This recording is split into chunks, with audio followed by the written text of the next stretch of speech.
Hello everyone, welcome back to in this video. और आज की वीडियो में मैं आपके लिए लेकर आई हूँ क्लास 12th की पॉलिटिकल साइंस का चैप्टर 4 जिसका नाम है सत्ता के वैकल्पिक केंद्र। और ये इस चैप्टर की हमारी सेकंड वीडियो होने वाली है। इससे पहले का फर्स्ट पार्ट हम प्रीवियस वीडियो में कवर कर चुके हैं, तो अगर आपने वो नहीं देखा तो नीचे डिस्क्रिप्शन में ऊपर कार्ड में आपको उसका लिंक मिल जाएगा। तो चलिए शुरू करते हैं आज की वीडियो। तो एक बार मैं आपको रिवाइज करा देती हूँ कि मैंने प्रीवियस वीडियो में क्या पढ़ाया था। हमने प्रीवियस वीडियो में पढ़ा था सत्ता के वैकल्पिक केंद्रों का उदय क्यों हुआ था, अमेरिका की शक्ति को किस तरह से कंट्रोल किया जा सकता है, अमेरिका के वर्चस्व जो दिन पर दिन फैलता जा रहा है उसको कंट्रोल किस प्रकार किया जा सकता है, और यूरोपीय संघ क्या था, यूरोपीय संघ की स्थापना क्यों की गई थी, किस संधि के द्वारा यूरोपीय संघ की स्थापना की गई थी, यूरोपीय संघ को लाने के क्या क्या उद्देश्य, तो यूरोपीय संघ की कमियों के बारे में भी हमने बहुत ज़्यादा डिटेल से पढ़ा था। तो हम यूरोपीय संघ के बारे में बहुत अच्छे से पढ़ चुके हैं। यूरोपीय संघ के बारे में मैं एक चीज़ और बताना आपको भूल गई थी कि यूरोपीय संघ का झंडा, यूरोपीय संघ का अपना एक झंडा है। वो कैसा दिखता है मैं आपको बताती हूँ। यूरोपीय संघ का एक झंडा इस प्रकार है, जैसे कि ये इसके अंदर 12 स्टार है। आप जानते हैं स्टार क्या होते हैं, तो इस तरह से 12 स्टार बने हुए झंडे के अंदर।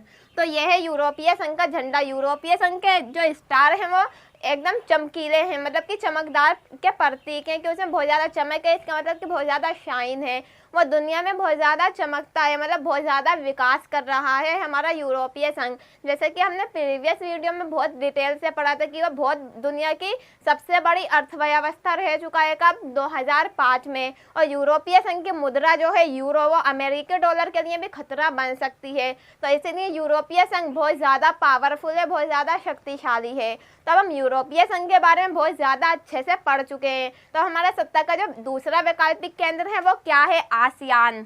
यह आसियान, तो आसियान क्या है, आसियान कैसा है, इसी के बारे में इस पूरे वीडियो में हम पढ़ने वाले हैं। तो चलिए शुरू करते हैं आज की वीडियो। और दक्षिण पूर्व एशियाई राष्ट्रों का संगठन, जी हाँ, आसियान की जो फुल फॉर्म है, आसियान को क्या कहा जाता है, दक्षिण पूर्व एशियाई राष्ट्रों का संगठन कहा जाता है आसियान को।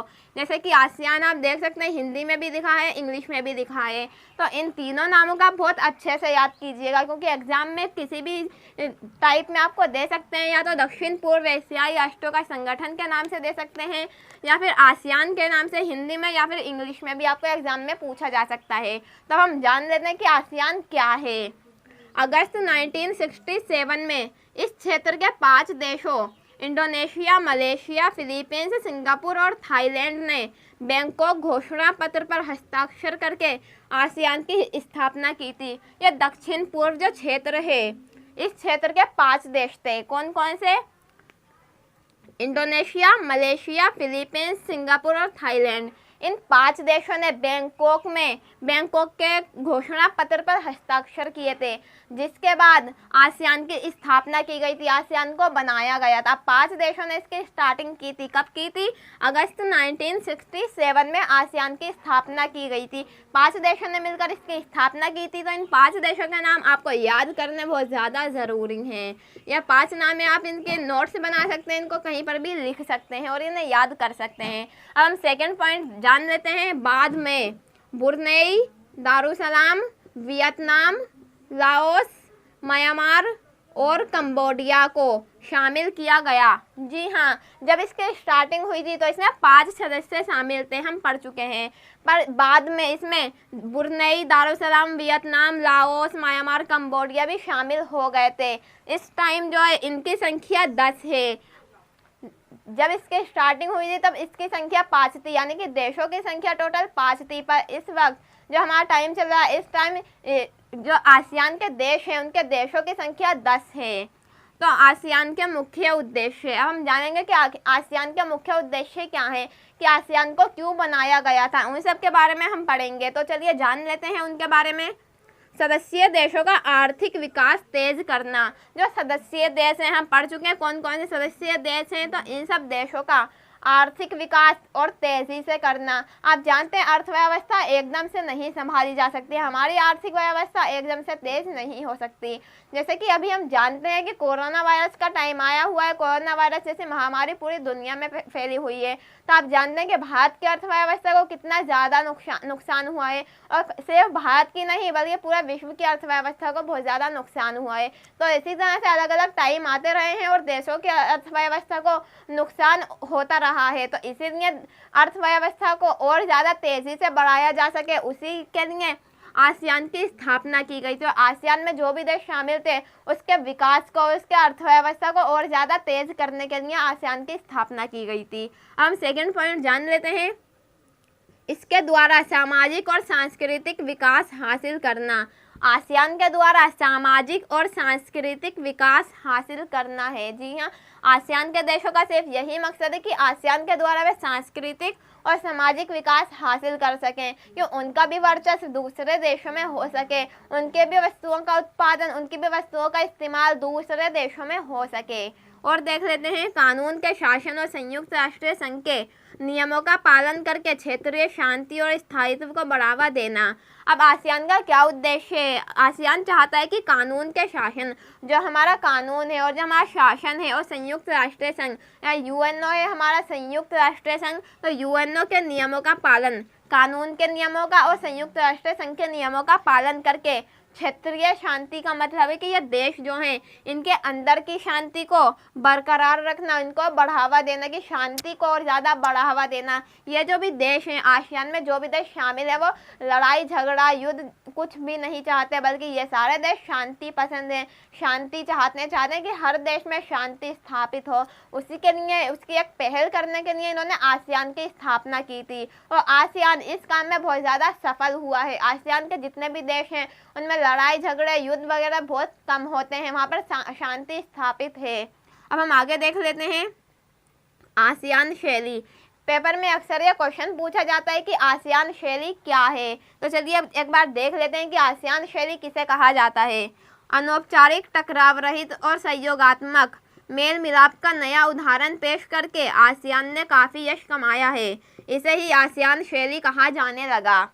तो मैं आपको बताती हूँ कि अनौपचारिक मतलब कि इनफॉर्मल तरीके से, कोई फॉर्मल नहीं, कोई फॉर्मेलिटी नहीं की है आसियान ने, बल्कि इनफॉर्मल तरीके से, अनौपचारिक तरीके से, टकराव रहित मतलब कि बिना किसी लड़ाई झगड़े के, बिना किसी टकराव के, और सहयोगात्मक में एक दूसरे की मदद करके, एक दूसरे को सहयोग देकर मेल मिलाप का नया उदाहरण पेश किया है आसियान ने, कि आसियान के देश और अनौपचारिक हैं, टकराव रहित हैं, वहाँ कभी भी टकराव नहीं होते, सहयोगात्मक है, वहाँ के जो देश हैं एक दूसरे को सहयोग करते हैं, एक दूसरे के कामों में मदद करते हैं, और उनका मेल मिलाप जो है बहुत अच्छा है, एक दूसरे से वो दुश्मनी नहीं रखते। तो इन सब चीज़ों का एक नया उदाहरण पेश किया है आसियान ने, और इसीलिए और जो बाकी देश हैं उन्होंने इसी चीज़ को, जो इन्होंने एक नया उदाहरण पेश किया है, इसे आसियान शैली कहा है।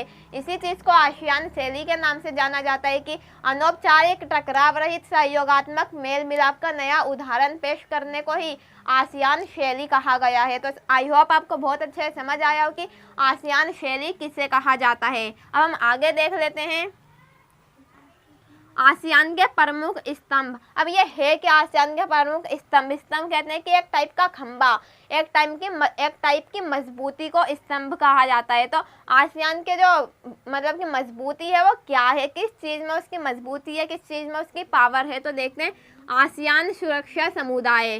सबसे पहले आसियान का सुरक्षा समुदाय, आसियान आर्थिक समुदाय, आसियान का आर्थिक समुदाय, और जो हमारा थर्ड है आसियान सांस्कृतिक समुदाय। तो आसियान का जो सांस्कृतिक समुदाय है, आर्थिक समुदाय, सुरक्षा समुदाय है, यह सब आसियान की एक बहुत बड़ी पावर है, आसियान की बहुत बड़ी उपयोगिता है ये सब चीज़ें। तो अब हम जान लेते हैं कि आसियान का सुरक्षा समुदाय क्या है। क्षेत्रीय विवादों को सैनिक टकराव तक ना ले जाने की सहमति पर आधारित आसियान के जो देश हैं उन्होंने एक फैसला लिया है, एक समझौता किया है कि कोई भी हमारे देशों में कोई भी टकराव होता है, कोई भी विवाद होता है तो उसे सेना तक नहीं ले जाएंगे, वे सैनिकों तक नहीं ले जाएंगे, बल्कि उसे आपस में ही सुलझा लेंगे, आपस में ही उसको ख़त्म कर देंगे बातचीत के द्वारा। कोई भी विवाद, कोई भी लड़ाई झगड़ा नहीं करेंगे। तो यही आसियान के सुरक्षा समुदाय है कि कोई भी झगड़ा, कोई भी युद्ध नहीं करना, बल्कि अपने देशों की सुरक्षा करनी है, अपने देशों को सेफ रखना है। तो यही आसियान का एक प्रमुख स्तंभ है। अब हम दूसरा जान लेते हैं, आसियान आर्थिक समुदाय।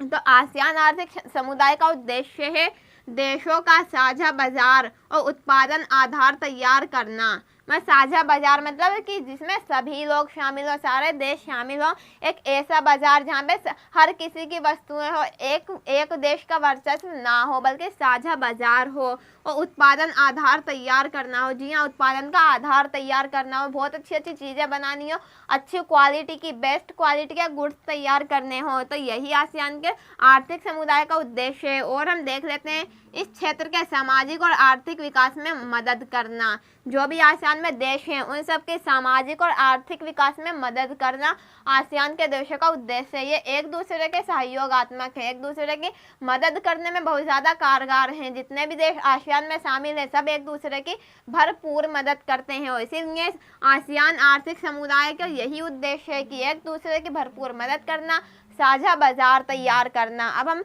एक बार आसियान का सांस्कृतिक समुदाय के बारे में और देख लेते हैं। आसियान के सांस्कृतिक समुदाय का उद्देश्य है कि आसियान देशों के बीच टकराव की जगह बातचीत और सहयोग को बढ़ावा मिले। आसियान का सबसे बड़ा उद्देश्य यही है कि टकराव की जगह बातचीत और सहयोग को बढ़ावा मिले। मतलब कि आसियान के जितने भी देश हैं वो टकराव बिल्कुल नहीं चाहते, गलतफहमियां, कोई भी लड़ाई झगड़ा बिल्कुल नहीं चाहते। यही हम स्टार्टिंग से पढ़ते आए हैं, अब भी यही हम पढ़ रहे हैं कि आसियान के देश सहयोग और मेल मिलाप ही चाहते हैं। तो आप समझ सकते हैं कि आसियान का जो उद्देश्य है वो कितना अच्छा है। वो कोई भी लड़ाई झगड़ा कोई भी युद्ध नहीं चाहता। तो आसियान एक बहुत ही अच्छा क्या है, सत्ता का वैकल्पिक केंद्र है जो अमेरिका की शक्ति को रोकने के लिए आया, कि अमेरिका का वर्चस्व जो दिन पर दिन बढ़ता जा रहा है उसको सीमित करने के लिए आसियान ने बहुत अच्छा कदम उठाया है। पर और इसका उद्देश्य भी कितना अच्छा है हम पढ़ ही चुके हैं। कोई भी लड़ाई झगड़ा नहीं, कोई भी हर चीज़ में सहयोगात्मक थिंकिंग है आसियान की। अब हम आगे देख लेते हैं आसियान क्षेत्रीय मंच। अब क्या है ये आसियान क्षेत्रीय मंच? 1994 में आसियान क्षेत्रीय मंच की स्थापना की गई। 1994 में आसियान क्षेत्रीय मंच की स्थापना हुई थी। तो जिसका उद्देश्य देशों की सुरक्षा और विदेश नीतियों में तालमेल बनाना है। अब आसियान क्षेत्रीय मंच 1949 में तैयार हुआ था। 1949 में आसियान क्षेत्रीय मंच की स्थापना की गई थी। इसका उद्देश्य क्या था? देशों की सुरक्षा और विदेश नीतियों में तालमेल बिठाना। देशों की सुरक्षा जो है, हर देश की अपनी सुरक्षा नीति होती है, अपनी अलग सुरक्षा नीति होती है। हर देश की, हर किसी की अलग थिंकिंग आप ये जानते हैं। और इसी तरह से हर देश की अपनी एक नीति होती है कि इस तरह से हमें अपने देश का शासन चलाना है, हमें इस तरह से चलाना है। तो आसियान के जो देश हैं वो चाहते हैं कि हमारे जितने भी देश हैं शामिल आसियान में, उन सब की एक ही थिंकिंग हो, सुरक्षा नीति हो या फिर वो कोई अन्य मामला हो, उस सब में एक ही थिंकिंग हो और एक ही तरीके से हम काम करें और बहुत आगे बढ़ें। आप जानते हैं कि एक अकेली लकड़ी टूट जाती है, पर लकड़ियों का एक समूह हो तो उन्हें आराम से नहीं तोड़ा जा सकता। उसे तोड़ने में बहुत ज़्यादा कठिनाई हो सकती है। तो इसी तरह आसियान के देश एकजुट रहकर काम करना चाहते हैं, आगे बढ़ना चाहते हैं, अपने देशों का विकास करना चाहते हैं। और आसियान क्षेत्रीय मंच भी यही है कि इसका उद्देश्य देश की सुरक्षा और विदेश नीतियों में तालमेल बनाना है, कि सभी में एकजुटता हो, सभी में एकमत हो, सभी की एक ही थिंकिंग हो। अब हम आगे देख लेते हैं आसियान की उपयोगिता या प्रासंगिकता। कि हमने आसियान के बारे में पढ़ा अब तक कि आसियान को हमें पढ़ने के बाद बहुत ज़्यादा खुशी मिली है कि हाँ, हमारे विश्व में कुछ ऐसे भी देश हैं जो इतनी शांति चाहते हैं, इतनी अच्छी थिंकिंग है उन देशों की। तब हम जानते हैं कि आसियान की उपयोगिता क्या है, तो मतलब कि वो कितना पॉपुलर है विश्व में। तो जान लेते हैं हम आसियान की मौजूदा आर्थिक शक्ति, खासतौर से भारत और चीन जैसे तेज़ी से विकसित होने वाले एशियाई देशों के साथ व्यापार और निवेश के मामले में प्रदर्शित होती है। आसियान की जो मौजूदा आर्थिक शक्ति, मौजूदा का मतलब होता है इस वक्त, जो वक्त अब चल रहा है उस वक्त, आसियान की मौजूदा आर्थिक स्थिति खास तौर से भारत और चीन जैसे तेजी से विकसित होने वाले एशियाई देशों के साथ व्यापार और निवेश के मामले प्रदर्शित होती है कि आसियान के जो भी देश हैं, जिस तरह से भारत और चीन निवेश करते हैं अलग अलग स्थानों पर, अलग अलग क्षेत्रों में, उसी तरह से आसियान भी निवेश करता है और इसी से आसियान की आर्थिक शक्ति प्रदर्शित होती है कि भारत और चीन आप जानते हैं कि भारत हमारा विकासशील देश है, तो इसी तरह से जिस तरह से भारत प्रगति कर रहा है उसे कई गुना ज़्यादा आसियान भी प्रगति कर रहा है। और आगे देख लेते हैं हम, आसियान ने निवेश, श्रम और सेवाओं के मामले में मुक्त व्यापार क्षेत्र बनाने पर भी ध्यान दिया है। अब आसियान ने निवेश, श्रम और सेवाओं के मामले में मुक्त व्यापार क्षेत्र मतलब कि जहाँ पे कोई भी टैक्स ना हो, बल्कि हर चीज़ मुक्त हो। निवेश में इन्वेस्टमेंट है या हमारी श्रम है और सेवाएं जो हैं ये सब फ्री हो, इन पे कोई भी टैक्स ना हो, कोई भी कर ना हो, तो इन सब का मुक्त व्यापार क्षेत्र बनाने के लिए बहुत ज़्यादा योगदान दिया है आसियान ने। आसियान की बहुत ज़्यादा उपयोगिता है इन क्षेत्रों में। अमेरिका तथा चीन ने भी मुक्त व्यापार क्षेत्र बनाने में रुचि दिखाई है। अमेरिका और चीन जो हमारे बड़े बड़े देश हैं, आप तो जानते हैं अमेरिका हमारी महाशक्ति है और चीन भी कोई कम नहीं है।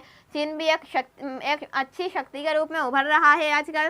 तो अमेरिका और चीन ने भी मुक्त व्यापार क्षेत्र बनाने की रुचि दिखाई है। जी हाँ, जिस तरह से आसियान ने मुक्त व्यापार क्षेत्र बनाने की सोची है, उसी तरह से अमेरिका और चीन ने भी मुक्त व्यापार की नीति को बढ़ाने के लिए सोचा है। तो आप जान सकते हैं कि पहले आसियान ने ये नीति सोची, उसके बाद चाइना और हमारा अमेरिका जो महाशक्ति है उसको भी ये थिंकिंग बहुत ज़्यादा अच्छी लगी और अमेरिका और चीन ने भी यही थिंकिंग अपनाने की सोची। उसके बाद 1991 के बाद भारत ने पूरब की ओर देखो की नीति अपनाई। अब पूरब की ओर देखो से क्या अभिप्राय मैं आपको बताती हूँ। हमने क्या पढ़ा था, दक्षिण पूर्व पढ़ा था। तो पूर्व है, पूर्व में क्या है, हमारा आसियान है। तो भारत ने पूरब की ओर देखो की नीति अपनाई कि भारत ने कहा कि आसियान की ओर देखो, वो कितने ज़्यादा प्रगति कर रहा है, कितना ज़्यादा विकसित हो रहा है, तो हमें भी उसकी देख हमें भी अपने देश की प्रगति करनी चाहिए, अपने देश का विकास करना चाहिए। अब और देश जैसे कि हमारा भारत है आसियान की ओर, आसियान की तरह कार्य करने की सोच रहा है, तो आप समझ सकते हैं कि आसियान कितना ज़्यादा पॉपुलर होगा। अब हम आगे देख लेते हैं। भारत ने आसियान के 2 देशों सिंगापुर और थाईलैंड के साथ मुक्त व्यापार का समझौता किया है। आसियान के जो 2 देश हैं, सिंगापुर और थाईलैंड, इनके साथ में भारत ने मुक्त व्यापार का समझौता किया है कि हम तुम्हारे देश में, तुम हमारे देश में मुक्त व्यापार कर सकते हो, जिसपे तुम्हें कोई भी टैक्स देना नहीं पड़ेगा, कोई भी कर देना नहीं पड़ेगा। आप वहाँ से अपना सामान लेकर हमारे भारत में बेच सकते हो, हम अपना सामान तुम्हारे देशों में बेच सकते हैं। अब हम आगे देख लेते हैं। भारत आसियान के साथ भी मुक्त व्यापार करने का प्रयास कर रहा है। अभी भारत ने सिर्फ आसियान के 2 देशों के साथ मुक्त व्यापार की संधि की है और भारत चाहता है कि आसियान के जितने भी देश हैं उन सभी के साथ में मुक्त व्यापार की संधि करूं। तो आप सोच सकते हैं कि आसियान कितना पॉपुलर होगा, उसकी कितनी प्रासंगिकता होगी, कितनी उपयोगिता होगी। तो अब हम आगे देख लेते हैं। आसियान की असली ताकत अपने सदस्य देशों, सहभागी सदस्यों और बाकी गैर क्षेत्रीय संगठनों के बीच निरंतर संवाद और परामर्श करने की नीति में है। अब आसियान की जो सबसे बड़ी ताकत है वो क्या है कि आसियान के जितने भी सदस्य देश हैं और सहमति सदस्यों, मतलब कि जो उसके साथ सहमति रखते हैं, जो जिन देशों को आसियान अच्छा लगता है, आसियान पसंद है और देशों को, और जो बाकी क्षेत्रीय संगठन है जो आसियान में शामिल नहीं है पर फिर भी वो उसके संगठन में शामिल है, उन सबका परामर्श लेता है, मतलब कि उन सबसे संवाद करता है, उन सबसे बातचीत करता है। कोई भी नीति, कोई भी निर्णय लेने से पहले तो आप समझ सकते हैं हर किसी का निर्णय शामिल होगा, तो कोई गलतफहमी की या किसी लड़ाई झगड़े की, किसी वाद विवाद की तो जगह ही नहीं रहेगी। तो ये आसियान की सबसे बड़ी ताकत है कि उसका मेल मिलाप इतना अच्छा है कि वह सभी से पहले फैसलों पर निर्णय लेता है कि तुम इस फैसले से अग्री हो या नहीं। तो आसियान की सबसे बड़ी ताकत है। अब हम आगे देख लेते हैं। यह एशिया का एकमात्र संगठन है जो एशियाई देशों और विश्व शक्तियों को राजनीतिक सुरक्षा मामले पर चर्चा के लिए मंच उपलब्ध कराता है। जो जो हमारा एशिया महाद्वीप है उसका आसियान एकमात्र ऐसा संगठन है जो एशियाई देशों को और विश्व शक्तियों को राजनीतिक सुरक्षा के मामले में मंच उपलब्ध कराता है। मतलब कि जो आसियान की सुरक्षा है, आसियान की जो सुरक्षा के मामले हैं उसमें यह सिर्फ अपनी बात नहीं रखता, बल्कि देश की जो महाशक्ति है, विश्व की महाशक्तियों के, विश्व की शक्तियों के और जो अन्य देश हैं, एशियाई देशों के जो अन्य एशियाई देश हैं, उन सब की भी सहमति रहता है कि हमें किस तरह से सुरक्षा के लिए कदम उठाने चाहिए, किस तरह से हमें नए नए निर्णय लेने चाहिए। उसके लिए ये मंच उपलब्ध कराता है बाकी अन्य देशों को भी।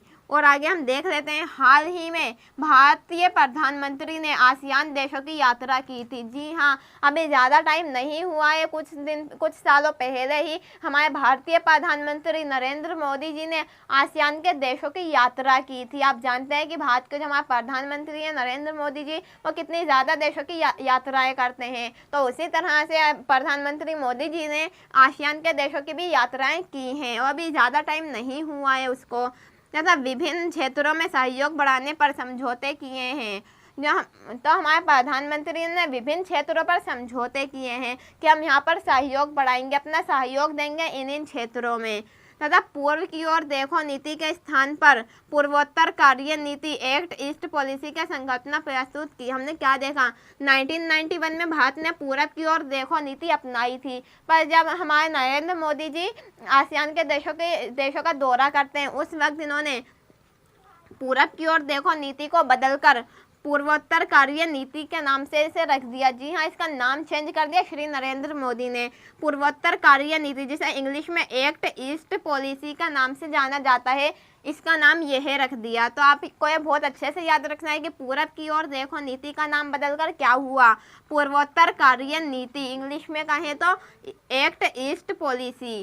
तो आई होप आपको बहुत अच्छे से समझ आया हो। तो आगे देख लेते हैं, इसी के अंतर्गत जहाँ पूर्वोत्तर कार्य नीति है, इसी के अंतर्गत 2018 के गणतंत्र दिवस समारोह में आसियान देशों के राष्ट्रपति को मुख्य अतिथि के रूप में आमंत्रित किया गया था। ये जो हमारी पॉलिसी लाई गई थी, जो हमारी नीति थी पूर्वोत्तर कार्य नीति, इसी के अंतर्गत सन 2018 के गणतंत्र दिवस पर आसियान देशों के जो राष्ट्रपति थे उनको आमंत्रित किया गया था कि आप हमारे देश में आओ, गणतंत्र दिवस या समारोह हमारे देश में सेलिब्रेट करें, और वो आए भी थे।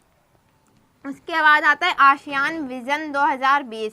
अब आसियान विजन 2020 से आप यह मत समझना कि यह अभी सन 2020 का है, ये सन 2020 का नहीं है, बल्कि इसका नाम है आसियान विजन 2020, ये उससे पहले का है। तो आसियान विजन 2020 में अंतर्राष्ट्रीय समुदाय में आसियान की बहुमुखी भूमिका को प्रमुखता दी गई। अब अंतर्राष्ट्रीय समुदाय में आसियान की बहुमुखी भूमिका, मतलब कि बहुमुखी होता है चारों ओर भूमिका जो है आसियान के हर क्षेत्र में भूमिका निभा रहा है, फिर चाहे वो सुरक्षा समुदाय हो, आर्थिक समुदाय हो या फिर सांस्कृतिक समुदाय हो, क्षेत्रीय मंच हो, इसकी इतनी ज़्यादा उपयोगिताएं हैं, हम ये भी पढ़ चुके हैं। तो बहुमुखी जो प्रगति कर रहा है आसियान, इन सब के बहुत ज़्यादा प्रमुखता दिखाई गई, इन सबको बहुत ज़्यादा पॉपुलर किया गया, बहुत ज़्यादा वैल्यू बताई गई, इन सब के आसियान की बहुत ज़्यादा वैल्यू बताई गई इन सभी क्षेत्रों में। उसके बाद क्योंकि आसियान ने टकराव की जगह बातचीत की नीति को अपनाया था। अब आसियान की इतनी ज़्यादा तारीफ, इतनी ज़्यादा उसको फेमस क्यों बताया गया, इतना ज़्यादा पॉपुलर, इतना अच्छा क्यों बताया गया, क्योंकि आसियान ने टकराव की जगह बातचीत की नीति को अपनाया था। जी हाँ, कि हम कोई भी टकराव, कोई भी लड़ाई झगड़ा नहीं करेंगे, हर मामला बातचीत के द्वारा ही सुलझाएंगे। तो आसियान ने टकराव की जगह बातचीत की नीति को अपनाया था, और ये आसियान की कितनी अच्छी बात है कि वो युद्ध, लड़ाई झगड़े जैसी चीज़ें बिल्कुल भी नहीं चाहता, कोई भी खून खराबा, कोई कुछ भी नहीं चाहता। आप जानते हैं आजकल के देश क्या परमाणु हथियार से एक दूसरे देशों को डराने पर तुले हुए हैं कि अभी मैं परमाणु हमला कर दूंगा, ये कर दूंगा, वो कर दूंगा। आप जान ही रहे हैं, आप खुद ही न्यूज़ में इतनी सारी चीज़ें दिखाते रहते हैं रोज़, तो आप देख ही रहे हैं। तो अब आसियान की थिंकिंग कितनी अच्छी है आप जान सकते हैं, आपने देखा है, पढ़ा है आपने। तो आई होप आपको आसियान के बारे में बहुत अच्छे से समझ आया होगा। अब एक लास्ट है, आसियान का जो झंडा है वो किस टाइप का, एग्जाम में या हमारा आपको पता है कि हमारे एग्जाम जो है उसमें एक कार्टून दिया जाता है, तो इस कार्टून में कभी कभी आसियान के झंडे के बारे में भी पूछ लिया जाता है कि आसियान के झंडे के बारे में, और कभी कभी क्वेश्चन भी पूछ लिया जाता है कि आसियान का झंडा क्या है, वो क्या दर्शाता है, हम क्या उद्देश्य देना चाहता है आसियान का झंडा। तो हम देख लेते हैं कि आसियान का झंडा मैंने आपके सामने बनाया है इस टाइप का है कि एक चौकोर सा डब्बा है, उसके अंदर एक गोल है, उसके अंदर ये इस तरह से बना हुआ है कि एक सीधा डी, एक ये लेटे हुए डी है, एक उल्टा एक सीधा इस तरह से, उसके अंदर ये बालियाँ सी बनी हुई हैं कुछ। तो ये आसियान का झंडा है। अब ये क्या दर्शाता है, ये 10 देशों मित्रता और एकता के धागे से बंधे हैं। ये मैंने आपको बताया था आसियान के इस वक्त जो सदस्य देश हैं कितने हैं, 10 हैं। तो ये जो झंडा आसियान के 10 देशों की मित्रता और एकता को दर्शाता है कि हम जो देश हैं वो सब एक साथ हैं, एकजुट हैं, हमें कोई अलग नहीं कर सकता। तो ये झंडा यही दर्शाता है। और वृत्त आसियान का एकता का प्रतीक है। वृत्त जो है, गोला जो है, आसियान की एकता का प्रतीक है कि हमारे सारे देश एकता का प्रतीक है, हमारे अंदर एकता है, हमारी एक ही थिंकिंग है, एक ही सोच है, हम जो भी एक नीति आती है उस पर सबकी सहमति होती है, हमारे बीच में कोई भी टकराव नहीं है, यह सब हम सब के बीच में सहयोग है। तो यही सब आसियान का झंडा दर्शाता है। तो आई होप आपको बहुत अच्छे से आसियान के बारे में बहुत ज़्यादा समझ आया, और आसियान के बारे में बहुत ज़्यादा इंपॉर्टेंट क्वेश्चन है आपके एग्जाम के लिए। अक्सर आसियान के बारे में एग्जाम में पूछ लिया जाता है। आसियान का फुल फॉर्म आप बिल्कुल भी मत भूलिएगा, दक्षिण पूर्व एशियाई राष्ट्रों का संगठन। जब स्टार्टिंग हुई थी तो इसमें 5 देश शामिल थे, अब इस वक्त इसमें 10 देश शामिल हैं। और आसियान का झंडा भी यही दर्शाता है कि 10 देशों की एकता, एकजुटता और जो मेल मिलाप का प्रतीक है आसियान का झंडा। तो चलिए, हमारी जो ये आसियान के बारे में वीडियो थी वो ख़त्म हो चुकी है। आई होप आपको बहुत अच्छे से समझ आई हो। अगर आपको हमारी वीडियो अच्छी लगी हो तो लाइक, शेयर, सब्सक्राइब ज़रूर करें। So thank you for watching education tech flow.